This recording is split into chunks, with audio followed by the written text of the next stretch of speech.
Hey everybody, it's Corey from CoreyBakerFilmmaker.com, and I just saw Pet Semetary, written by Matt Greenberg and Jeff Buhler, original novel by Stephen King, and directed by Kevin Kolsch and Dennis Widmyer. So exciting news! I signed up for the AMC Stubbs A-list, so I'm going to be able to go see a whole ton new movies of everything that's coming out, including Avengers, which I have tickets for this Saturday, so I will go check that out. New review for Avengers will be up next week, and a lot more reviews will be coming up in the next couple months as we have a bunch of great movies coming.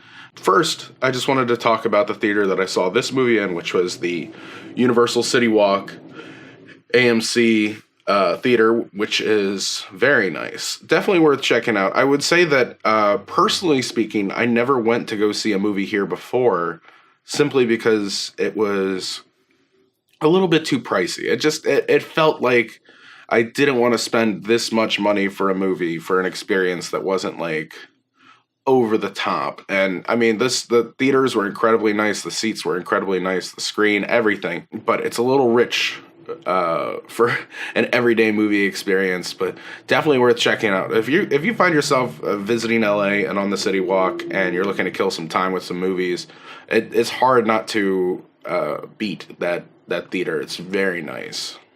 On to Pet Semetary. We start with Louis and Rachel, who are moving their family from Boston to this small little town in Maine where they bought this huge property. And they have two children, Ellie and Gage. And Ellie, once they arrive, notices a weird processional with a bunch of kids wearing animal masks. And when she goes to look at it a little bit more, she sees Pet Semetary, where she meets Judd, who introduces her to the Pet Semetary and his old dog who's buried there. Fast forward, the beloved cat of the family dies, and Judd informs Louis of a special place beyond the Pet Semetary, which will bring animals back, but not the same way that they went in. And the story progresses from there.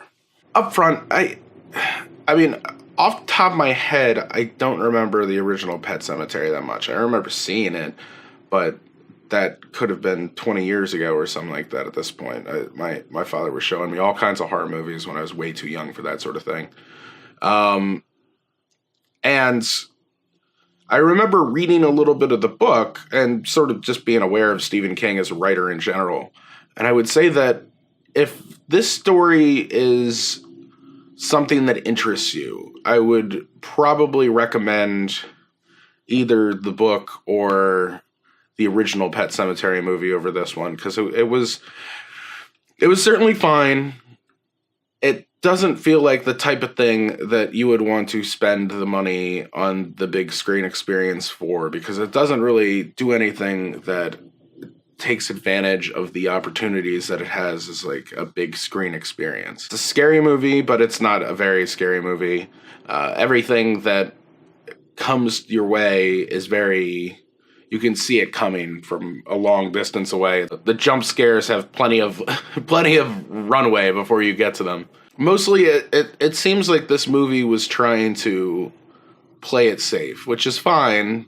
You don't get yourself in a position where you make some sort of unforced error by doing that, but it felt very safe. It felt very much like there were training wheels on this movie, and it kept it on the road, but it didn't allow it to really show us what it was capable of doing. To me, one of the biggest things about Pet Semetary and like how it could have been better go a lot to the cast. So, I mean, there were some really great performances. Jete Laurence, who plays the daughter Ellie, was incredible. Really great job.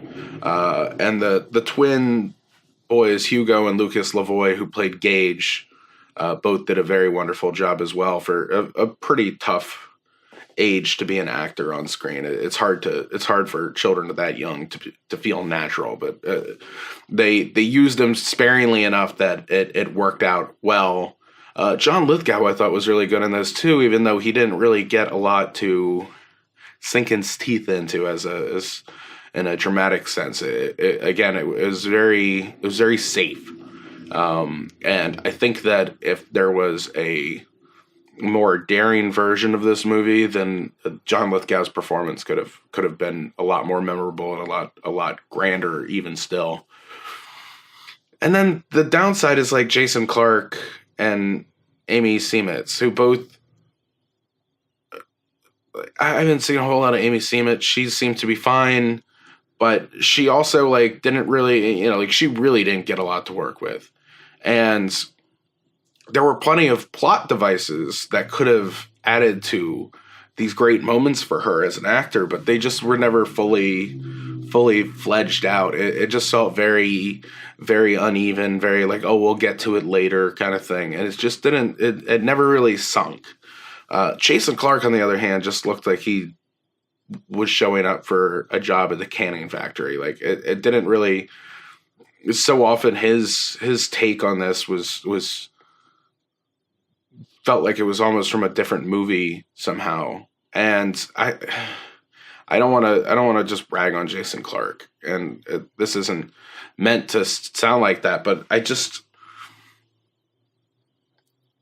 I don't understand why he is getting leads in movies like this. I feel like the amount of money you have to pay to get a Jason Clarke, you could get a more talented actor who hasn't like broken out with the same sort of name recognition. And at this point, I don't think Jason Clarke is the type of thing that's like, there's not like hundreds of thousands of people who go see the newest Jason Clarke movie every month. So I mean, like it doesn't help get more of an audience to your movie, and at the same time, like he actively, like, you could have gotten somebody who was a little bit more invested in what was going on here, and you would have gotten a better overall movie. I mean, at a certain point, you got to think of a movie and the cast sort of as an allocation of resources. So, if you're like Avengers, you're like the Yankees, and you can pay for more people. You can get bigger stars. If you're a movie like Pet Semetary, you might be the Orioles, and you have to work on a very limited budget, and so much of it is already going to the things that you're required to have to make a movie. So you have to pay for the crew, and you have to pay for the cast, and you got to pay for the blah blah blah blah blah. And having a bigger money person up front hurts your ability because you lose it somewhere else. And I just feel like there had to have been a better, cheaper option than Jason Clarke, who would have worked more for this movie and wouldn't have affected how much people go see it. Because I don't think Jason Clarke is like a draw per se. And again, this isn't trying to make fun of Jason Clarke. I'm just like, it wasn't his best performance, and it certainly didn't seem like it was the best this movie could have done, and at the end, it was a detriment to the film. The more and more I was sort of like getting ready to go see this movie and seeing it and thinking about it afterwards, the more and more I thought about how clearly it and the popularity of it had a lot to do with Pet Semetary sort of being remade here. And I get it, and I think that it was a lot of fun. And it was a great little movie, but this one just did not have the same love that went into it. The only real comparison I can make, other than Stephen King being the original novelist on each of them, is that the kids were really good in it, and the kids are really good in this. I mean, that's sort of where these two things diverge, though, because it's not quite, you don't get that same love and feeling with Pet Semetary that you did with it. As far as the actual like filmmaking that went into it, I thought that everyone and all the departments across the board did a really good job. The cinematography was good, and the sound was good, and the editing and everything. It just feels like there was never really, it played it so safe that there were a lot of opportunities probably where the DP could have spent more time and created a different kind of feel for this thing, but they'd rather pull it back a little bit and be more normal with it. But, you know, some of the best horror movies are from people who are willing to sort of take these chances and go a little bit deeper. And people don't usually criticize horror movies as much for little things that go wrong if something really cool happens. And I mean, it's kind of the album with only the hits, kind of, you know, like it's got 4 or 5 really great hit songs, but the rest are like kind of thing. It's kind of like a feeling that you get with a lot of horror movies where it's like, wow, that had a couple really cool scenes that really worked and some awesome shots and some great things. But at the same time, these things didn't live up to the same sort of potential. But I had so much fun with the 5 really great things that I'm sort of going to forget about the less than stellar things. This is more of a version of, like, all the songs are good, but none of the songs are great. None of the songs are going to be, like, hit singles on the radio. Every single one of the songs, though, is perfectly good and done by craftsmen, and it feels like that. It's so difficult to make a film. Like, I keep saying this because I want to stop normalizing the idea that it's easy to make a film like this. It's very difficult. But at the same time, like, you have to sort of gauge that difference between the difficulty going in and how much you want to push it to make it a better overall experience. And I just think that Pet Semetary sort of rested on its laurels a little bit too much. You don't have to buy an old house in Maine to enjoy the leaderboard. First time that I've seen a movie at the AMC City Walk, Universal Theaters, blah, blah, blah.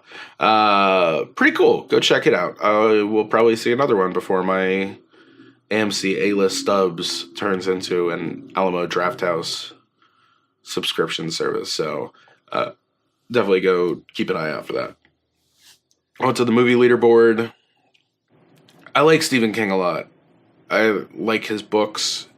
I particularly like his book on writing, which is really good, which is, if anyone who is listening to the sound of my voice and writes things, definitely be a benefit to you to read Stephen King on writing.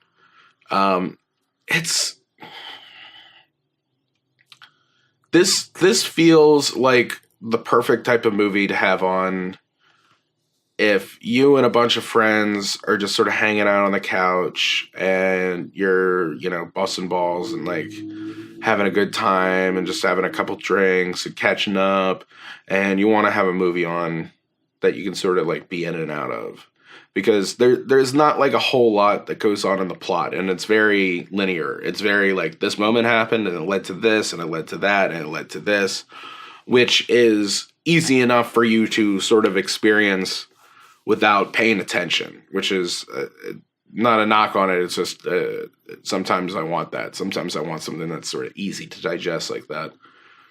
And this movie sort of does that. So, you know, it's fine. It's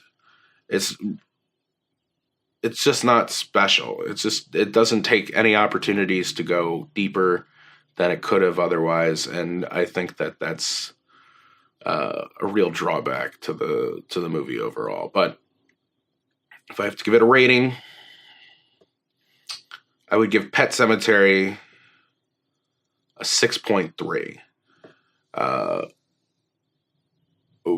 We're seeing at some point, not necessarily in the theater, if it shows up on Netflix or Prime or Hulu or any of the services that you might have a subscription to, check it out, because it's fine. But I wouldn't, you know, do dishes while you're doing it too. Like it doesn't have to be a entire focus of your whole life when you're watching it. It's just a fun little horror movie to pass some time. Anyway, that's it for me.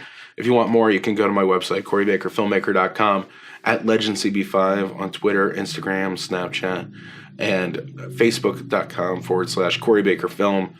All of these reviews are now available as audio podcasts as well. So if you can't find the time to come to the YouTube and you want to listen to a new review, go subscribe to the Corey Baker Filmmaker Movie Review Podcast, where all good podcasts are sold: Apple, Google, Spotify, Stitcher, all the places.